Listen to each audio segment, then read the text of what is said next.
Welcome to the Group Dentistry Now show, the voice of the DSO industry. Kim Larson and Bill Newman talk to industry leaders about their challenges, successes, and the future of group dentistry. Visit groupdentistrynow.com for more DSO analysis, news, and events. Looking for a job or have a job to fill? Visit joindso.com. We hope you enjoy today's show. Welcome, everyone, to the Group Dentistry Now show. I'm your host, Bill Newman, and as always, we appreciate you listening in, or maybe you're watching us on YouTube. Without a great audience like you, we wouldn't get great guests like the next guest we have on the show. He may look familiar to you if you're watching. If you're listening, well, we've got a surprise. We have Dr. Sulman Ahmed. He is the founder, the chairman, and the CEO of DECA Dental Group. And he actually has done a lot in the industry, but he actually just wrote a book, which he was able to give me a copy of, an early copy. So we're going to delve into this, it's really interesting. I just finished it up last night. It's his story, and he's got a really interesting background. So we're going to take you through his background, how he got into dentistry, why he started DECA Dental, what that means to him. And it's really a bit of a guide for entrepreneurs, not just dentist entrepreneurs. I mean, certainly it makes sense, and we've got a lot of dentist entrepreneurs here, but he gets into things that I think really can work even outside of healthcare verticals. I mean, this is not just written for dentists, but Dr. Ahmed, thanks for joining the show today. This is going to be a lot of fun. Bill, thank you so much. It's a pleasure to be on, and who'd have thought we'd be on here talking about a book, but here we are. Yeah, I know it's going to be one of my questions because that's certainly challenging. But like I said, I did finish up the book, and your background is I think pretty unique. So you were born in Rhodesia, which is now modern day Zimbabwe. So I guess you were there when it was under the crown, right? So it was Rhodesia back then. In Southern Africa, and then you end up coming to the U.S. and then going to dental school. So maybe let's start there. Like your childhood in Rhodesia, what was that like? And then and your parents were Pakistani, is that correct? Yeah, my parents were immigrants from Pakistan to Zimbabwe now, and I was born there and grew up and lived there until I was 19, then moved to the US to pursue my college education and ended up going to dental school. So that's kind of the roundabout circle. So it's multiple places throughout my life.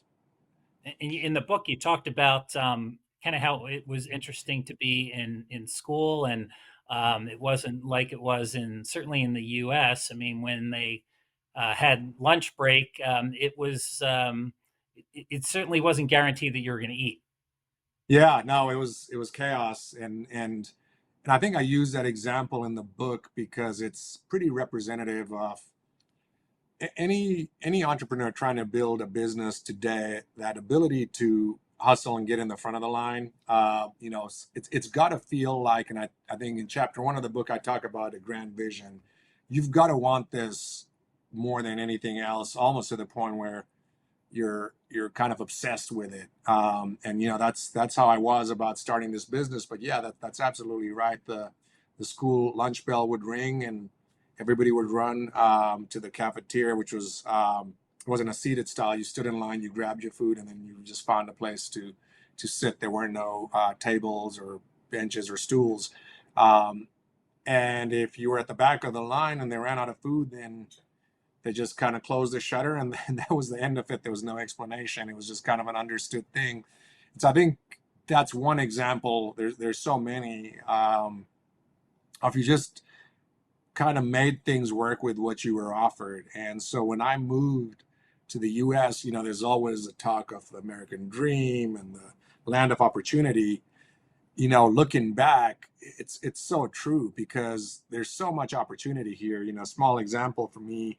When I moved to the U.S., the Zimbabwean dollar to the U.S. dollar, the ratio was $1 to 7. after my first 3 months of college here, it was $1 to like 14,000 Zimbabwean dollars. And so all of a sudden you couldn't afford tuition. Luckily I was able to get federal aid throughout my college and then also through dental school. And then, beyond that, when I started my practices, again, there was, banks willing to finance that. And, I only share that because sometimes I think we live in a world today where there's this notion that, everybody, should be doing something for me. And I just think the ability in the U.S. to operate and grow is just unmatched anywhere. And I think that's really why it's called the land of opportunity, at least for me. What was the decision to go to dental school?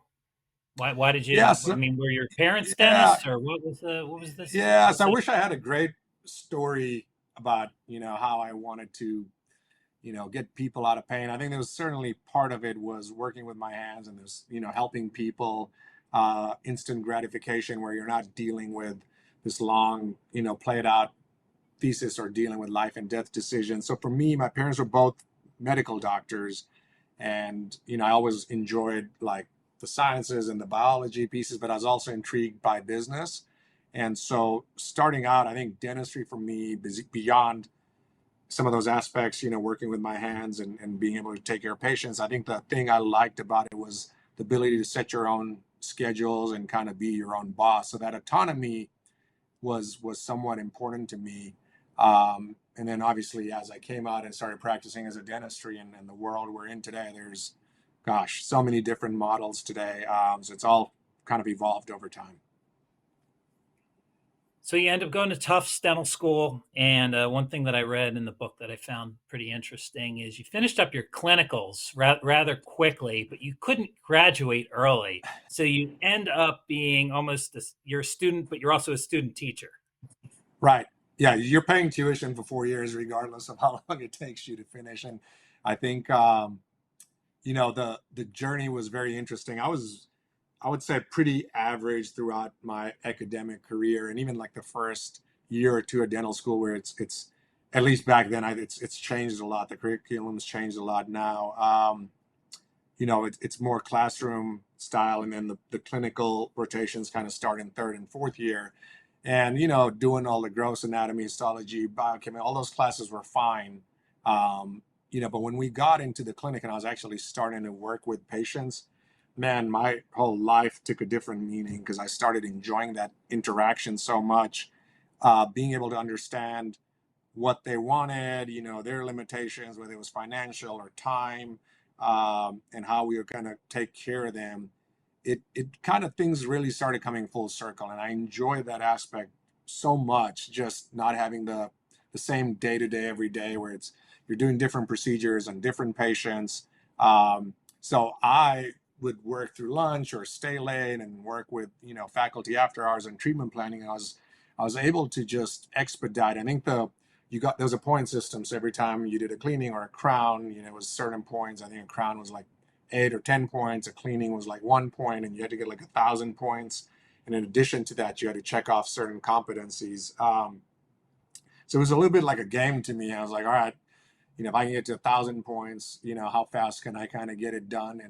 And I managed to finish that pretty early, and then was afforded the opportunity to then mentor and be a student teacher, which again, I was working with now the class below me and training them. So I almost felt like I did twice the work, which kind of accelerated my growth, not just as a dentist, but also just being able to relate to people, which I think I talk a lot about in the book about is emotional intelligence or emotional IQ, and the ability to just, whether you're presenting a treatment plan to a patient, you've got to be able to understand or pick up on cues on, do they want to get this done or not? Are they here just for a cleaning, or do they really want to address what you think they want to address? And it is surprising to me, both in the dental world, but also now taking a step back in the business world, how unaware people are at times. And, so that was, whether it was my childhood or just the opportunity to be around that, or the different cultures, different languages, different countries. I think that's been like one of the keys to my success, is just being able to understand people. So you graduate dental school, and you had some challenges, right? I think you talk about that in the book, but you didn't come out of dental school and say, "Hey, I'm going to create DECA Dental." I mean, that was not. Yeah. What were the thoughts? You graduate. What was the? What were you Yeah, and I thinking? think that was the hardest part in writing a book. And just to go back a little bit, I started writing this book after COVID. It was more of a diary to just leave to my kids, so that I think we all know like our grandparents, and we kind of know a few things about them, but we don't know how they felt at different times, or the chances or the opportunities or the risks they took. So the book was just for me to have like a little diary. That's how it started. Then it turned into a lot of different dental people wanting to expand. How do I go from 1 to 5, 5 to 50? How do I fund it? My associates just quit. How do all of that kind of stuff. And then it started extending beyond dental to other healthcare professionals and then other businesses. And so I had all these emails and templates and playbooks, and the book came about by just putting it all in one place. To get back to your question, yeah, it was so rough in the first few years, and I was always so shy to share that because it was embarrassing to me to talk about all the failures. But at this point, the goal of the book was to be very transparent, in the hope that even if there's one person out there who's like, man, I'm in a better position than he was, so I'm going to go take a chance and do something.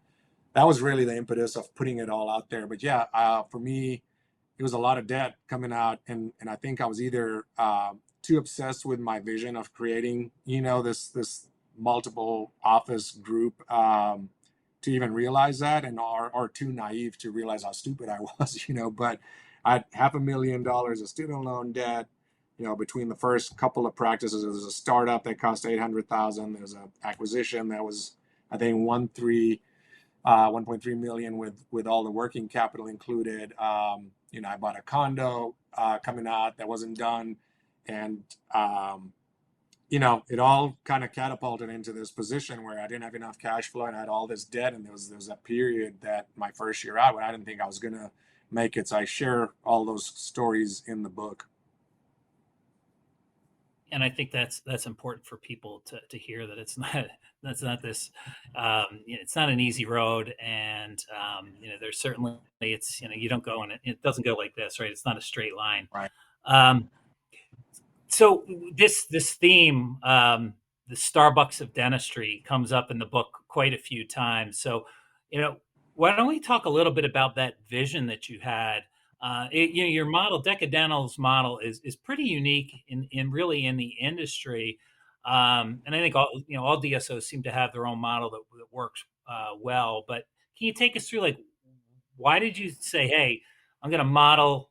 Well, first off, how do you go Starbucks and dentistry? Like, it's almost like the two seem separate. But can you talk a little bit about that?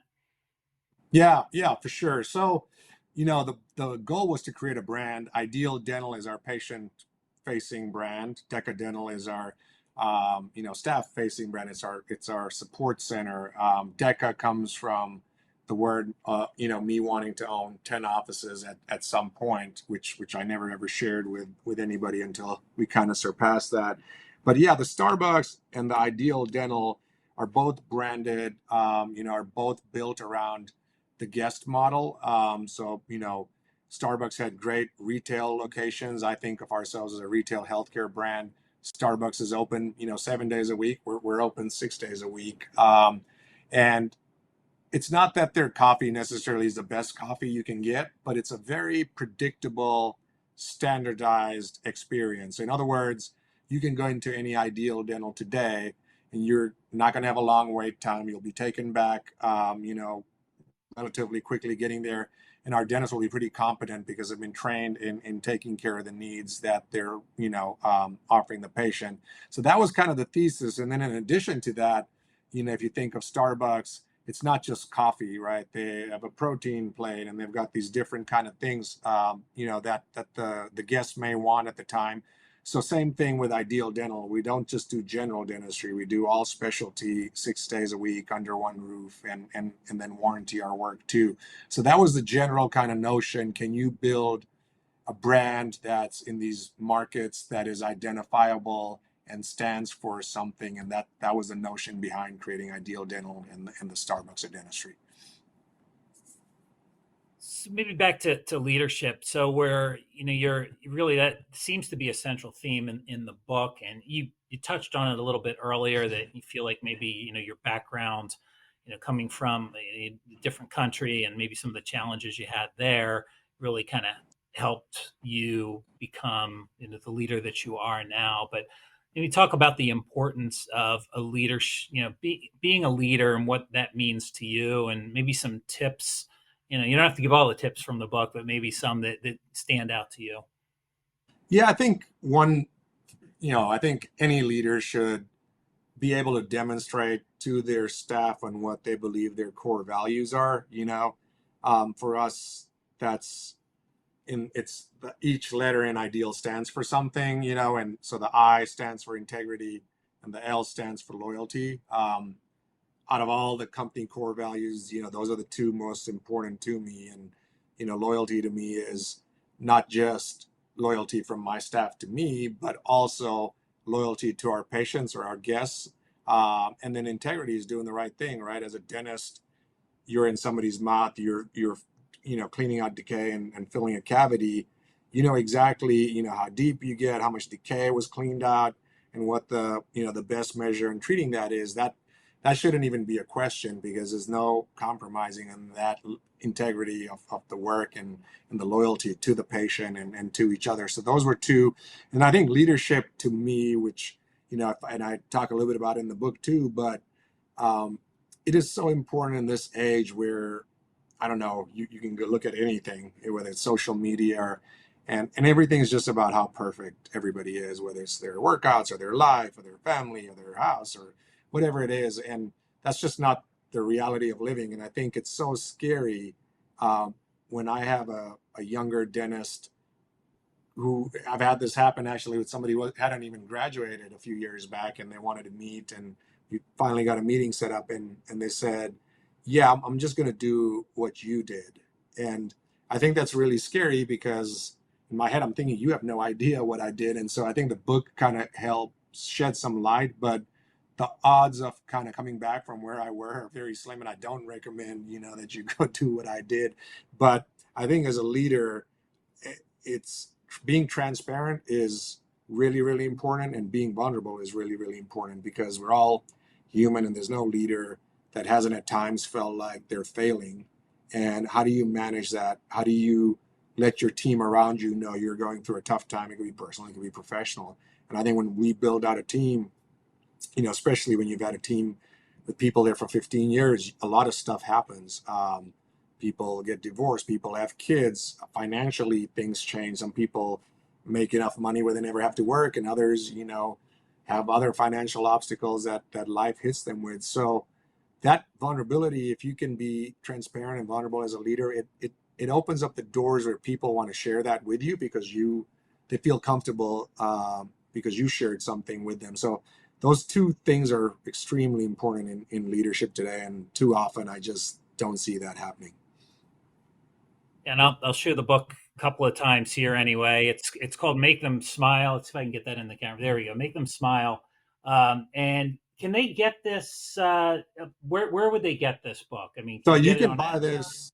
Yeah, you can get it anywhere books are sold: Barnes and Nobles, Amazon, Apple. I think the Audible is already available now. The book comes out May 7th. Yep. So yeah, everybody can. I'm a big fan of reading, but yeah, you're right. If you want to just listen to it, you can listen to it Sure. as well. One other point in the book, and this really hit home for me personally, because it's a challenge that I feel like currently with the business that we have, Kim and I have, it's going from, when you're working in the business to working on the business. And I mean that I'm sure that is a challenge for a lot of the listeners right now that maybe have 2 or 3 locations, and they're doing all the clinical work or most of the clinical work. And then, of course, as they scale up, to work on the business becomes even more challenging because you have less time. So talk a little bit about that. Like, when did you realize, or when did you make that transition from, working in the business to actually working on the business? And like I said, I can identify with that 100% today. So out of the few people I've sent the books to, it's funny that that point really hits home, regardless of what business you're in. And I think too often we get so caught up in the weeds, and we think we're like the superpower, and patients only want to see us.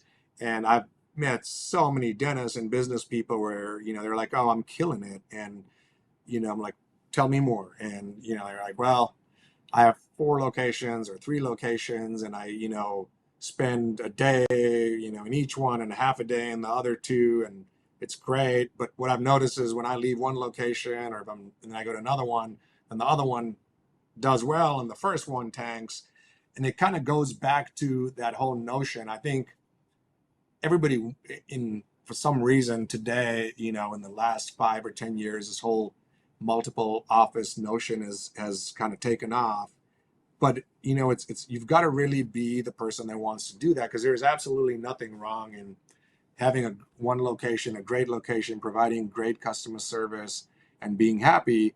For the other group of people that want to have more, to me, a true business is only scalable when you don't have to do dentistry in there. Do you have systems that are good enough that you can be out of it, and the business kind of keeps growing and keeps generating revenue? And that, that's where, I was working 6 days a week, then 5, then 4, then 3. So it kind of was a gradual thing, but I was victim to that. In fact, even now, even though I'm not practicing dentistry and I'm managing our enterprise, there's so many times, where I get so caught dealing with stuff in the weeds that I can't take a step back and think about strategically where are we going. So I intentionally have my schedule set up a certain way where, Monday are kind of all my internal one-on-ones with my executive team, and we meet as a team.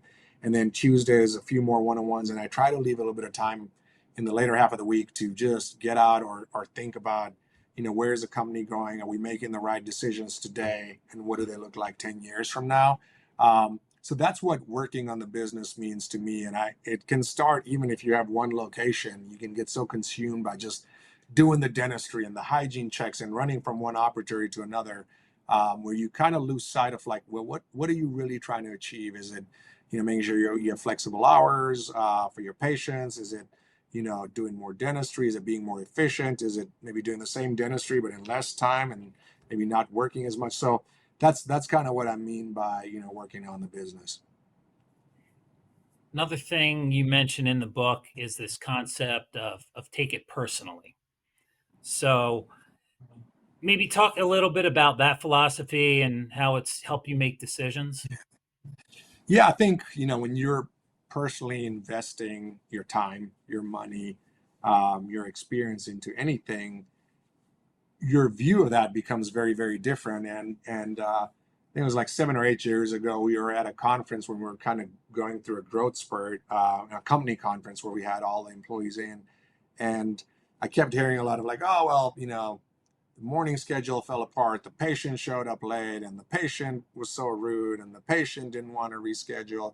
And I came up with this notion of saying, let's just call our patients guests, and let's see how that sounds. Because if we're treating them as a guest coming into our house, if they're a little late, that's okay. And so it kind of changed our whole outlook on how we think of the customer, when you think of him as a guest. So yeah, that was really a big change for us. Well, I think a lot of the audience would like to understand a little bit more about, the scaling process of DECA. So like early days, and then like, how did you start to scale, especially you were de novo, right? So you had the ideal dental brand. You knew you wanted to be the Starbucks of dentistry, that consistency. So talk about trying to scale something like that. What was that process like? And again, maybe some ideas for some folks. Not easy. Yeah, it's not easy. I think, if you look at dental, and we'll just talk about dental since the audience here is largely dentists in this podcast. But if you think about dental, you have an M&A component where you're going and acquiring practices and hopefully making them better. And then you've got a de novo component where you kind of pick where you want to grow, how you want to grow, you hire your staff, and you build a culture. And they're very different. One is very operationally intense, and it's like a slower pace. It's very controlled, but it's a slower growth, and there's not as much debt involved in it. The M&A model, you're paying up for practices and you're inheriting a lot of the staff and the patients, and you're hoping that there's some kind of common theme that you're bridging together. So today, 80% of our business is de novo, and I'd say about 25% are strategic acquisitions. We like doing acquisitions where we find another dentist or a dental group that has locations in a geography we want to be in. That is aligned in how we think it would be a clinical extension of us. And those have been extremely successful for us. We've done it in North Carolina when we first expanded to Houston, Florida, Seattle. So we love those kind of expansions, but there's got to be big alignment in the vision and the culture and buy-in and saying, yep, we view the world the same way. We're not quite there yet, but with your help, we'll kind of put it all together. But yes, one is, they're very different models, and each comes with its pros and cons. And it seems like there's some hybrids out there, but for the most part, you go one way or the other. It doesn't seem like there are a lot out there that are doing too much in the way of hybrids, doing both de novos and acquisitions, or they certainly favor one over the other. I think you're absolutely right. I think I don't know if too many groups that are doing both extremely well. There's some that are doing M&A really well, and others that are doing de novo really well. So another question I think would be really interesting to get your feedback on. You discuss this in the book, but what was it like finding a private equity partner, that first partner that you had? You're going from, relatively smaller platform, where you're leveraging bank debt, to an equity partner. Can you talk a little bit about that, how you were vetting out your partner, and what the transition was like? Yeah, for sure. I think, first of all, I didn't really even know or understand how and when we became a DSO. I just always thought of myself as a dentist growing dental practices, self-funding most of them. And then, we got to a point where the banks would lend enough for 7 or 8 locations a year. And we had other DSOs move into the Dallas market that were doing like 15, 20 a year. And, I think I quickly realized, because we would have dentists from them come and work, or we could just kind of feel like, hey, we're doing a better job in this market. So how do we expand this? And the banks weren't the answer. I was very skeptical, in the start of taking, private equity, but in the end of it, I view it as another financing option. And we're very clear with our partners on expectations in terms of, like, you're a capital partner, not our operating partner, in terms of, like, when it comes to clinical autonomy decisions, labs, and all of those things, there's absolutely been no interference in that aspect of the business. And so, I think that's kind of how I viewed it generally, and still do, is as any business gets bigger, the financing needs are different, and there's not too many businesses beyond, I don't know, 50 locations that don't have some kind of outside financing. It could be your partner docs are the source, or there's some source of financing, but it's not like 100% owned entity after such a point. So you got to just pick and choose what you feel comfortable with. I think as long as you can control your narrative and make sure you're not compromising on the integrity of the value you promise to the patient, and for us, that's that clinical quality. Then you've got to pick what method suits you best to grow. And just like every dental group is different, and every dentist is different, every private equity group is different, and so the story continues. So not only are you the chairman, founder, and CEO of DECA Dental, but you're also the president of the ADSO, the Association for Dental Support Organizations. So I guess this is kind of like a twofold question here. I'd love to find out what the future of DECA Dental is. So where are you looking to take DECA Dental now? I mean, you've created an incredible group, and you've grown substantially. I'm sure you're going to continue to grow in the future. I look at it as twofold. One is, like, the people that work at DECA, I think there's a huge opportunity for them to keep growing, both in learning and, in their wealth creation opportunity. And then outside of that, I think I'd want it to be a national household brand as people in the different markets identify ideal dental and they think about a toothache on a Saturday or somebody that does all dentistry under one roof. I want that brand to be synonymous and be like, oh, I go to Ideal Dental just like you go to Starbucks to get coffee. At least that's the aspiration. Since you're part of the ADSO and you've got a pretty good perspective on the industry as a whole, where do you see the industry headed? We've had some challenges certainly in the past couple of years, and this kind of goes back to the different models, right? We talked about acquisition models, and some of those, there were some, I think people probably overpaying for a lot of practices when interest rates were low, maybe not finding the best partners, but we're looking maybe geographically, or they were just buying to scale and sell. And I think we see some groups that maybe are challenged. So what do you see? Where do you see the industry headed? Yeah, I'll give you my personal view, and then I'll talk a little bit about my view from the ADSL kind of seat. And I think probably both have a lot of overlap in some aspect. Look, dentistry, at least since I've been doing this, I started the business in December 2008, the last recession.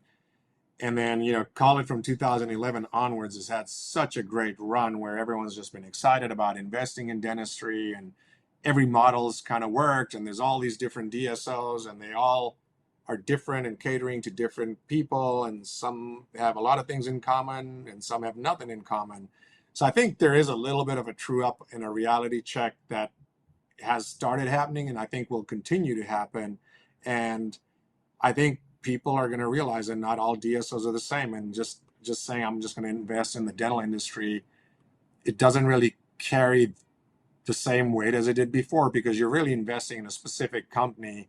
And if the foundation and fundamentals of that company are not sound, and look, we saw a bunch of this when, we probably looked at 75 or 80 acquisition opportunities last year. A lot of them, most of them, all groups ranging from 10 to 100 plus locations, and some of them had only been around for 3 years, and that makes you very nervous because they started in 2019 and then COVID happened, and then in 2021 they bought a bunch and then they're exiting the business.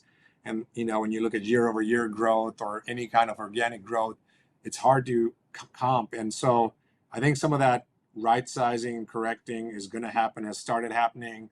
I think overall, while it hurts, it's probably going to be good for the industry long term. I think the dental groups that have a solid foundation, that aren't just in a rush to just grow and keep proving something without strong fundamentals, are going to have a hard time. And the ones that have done it right are going to be even more successful as they separate themselves from the herd. So that's my view. I think the ADSO has obviously also evolved a lot, starting out with like the big 4 or 5 groups. And now it's there's so many different groups that are part of it, from very few locations to a lot of locations. And I think the diversity that's kind of been included, that's added like a whole new twist. So I think it's become more entrepreneurial. I think it's become more open. And I think it's become a great opportunity to train, people wanting to learn more, having access to people who've done different things and have been in the dental space from, 5, 10, 15 to 35 years. So I think it's a great time to be in dentistry, but I think the groups that spend time doing it right versus trying to speed it up just to get somewhere, there's going to be a separation of that, and where we've started seeing that in the last few years. Yeah, and just the timing, I think, of this podcast is great to talk a little bit about. So the ADSO annual meeting's coming up June 12th through the 15th. It'll be in Denver at the Gaylord out by the airport. So great meeting, and I mean that's your meeting. I saw one of the panels was going to be, you're going to be the moderator, and it's going to be, I think it's CEOs Unscripted is one of some of the top CEOs from different DSOs. That should be a lot of fun. That'll be a lot of fun. And I think, I have the ability to ask some questions that maybe they haven't been asked before. Others haven't felt comfortable asking. So that'll be a really, really fun panel for anyone who's been following the industry. Yeah, absolutely. So make sure what we're going to do at the end of the show is we'll drop a link for Make Them Smile, the book. So you can just go, to Barnes and Noble or Amazon and just, click on the link and get it there, or Audible, and listen to it. And then also we'll link to the ADSO event as well. So if people want to sign up for that, they can do that. One thing that I forgot to ask you about, because you told me about this when we were in the green room, really was Ideal Dental has a JV partnership that you're like just launching right now, which is pretty unique. So could you talk a little bit about what that Yeah. JV partnership looks like? Yes, I think, we built a business around the guest, and everything we do needs to be the easiest thing and the best thing for the guest. And over the 15 years, we built such great systems that we can have any dentist kind of come in, learn it, and do really, really well. Same thing with hygienists and staff and just customer service. And last year, and I think you were probably there, I was speaking at the Yankee Dental Conference in Boston, and I took my 9-year-old son with me, and I happened to go to dental school in Boston too. So one Friday afternoon after the one of the Yankee sessions, I took him to my dental school just to show him around, and we ran into a fourth-year dental student who was graduating in May that year, and we were just in the elevator together. The next morning, Saturday morning, we were working out. I was working out, and my son, there was a basketball gym, but you could kind of see it from the weight area. And I see this guy talking to my son. So being, a careful dad, I kind of rush over to make sure everything's okay. And it turns out it was the same dental student. And so he's like, "Hey, I'm sorry, I just saw your son and recognized him. I saw you guys at the school." I'm like, "Oh, yeah, you a dentist, And so he's like, "Okay, you've been out longer. What year did you graduate?" And he's like, "Could I get your name and number in case I have some questions on contracts or what to do after school?" I'm like, "Sure." I give it to him. I go back to working out. He, I guess, must have looked me up. And so he comes running and he's like, "Oh my gosh, I didn't know, you've kind of built, this brand, and that's amazing. And I've heard of it." And, he said, "I'm from upstate New York, and I'm a third generation and went to a local church and went to the local high school. And I'd love to open an office out there. Would you partner with me?"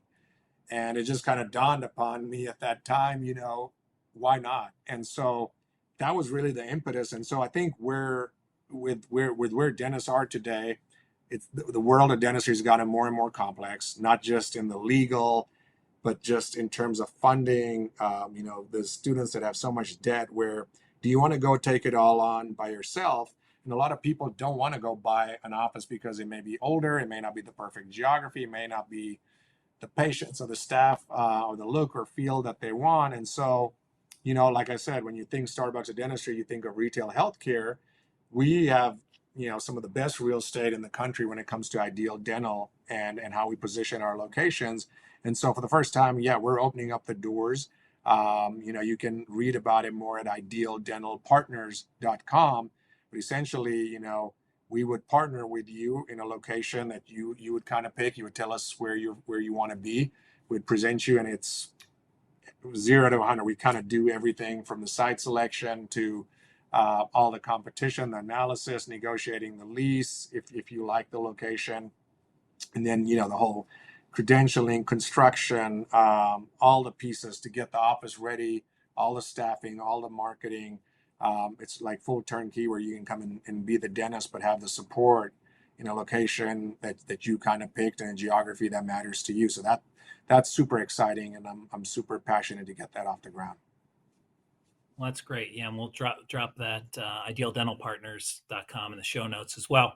Well, this is a great conversation. And again, I just want to make sure everybody gets a copy of the book, Make Them Smile. You'll be at the ADSO meeting for sure. So you'll be busy there. But if anybody's thinking of attending or going to be there, make sure you look for Dr. Sulman Ahmed, DECA Dental Group, and really appreciate your time. I mean, this is it's been a lot of fun, and I learned a lot from the book. Some of the, again, not being a clinician, but as an entrepreneur, seeing some of these challenges that I had, it really does this book translates into a lot of different businesses. And I think just about anybody would get a lot of value out of this. So hopefully everybody enjoyed this show. Until next time, I'm Bill Newman. Thanks again, Dr. Ahmed. Thank you so much. Really enjoyed it. The Group Dentistry Now show has listeners across North and South America, Europe, Asia, and Australia. If you like our show, subscribe today and please tell your colleagues about us.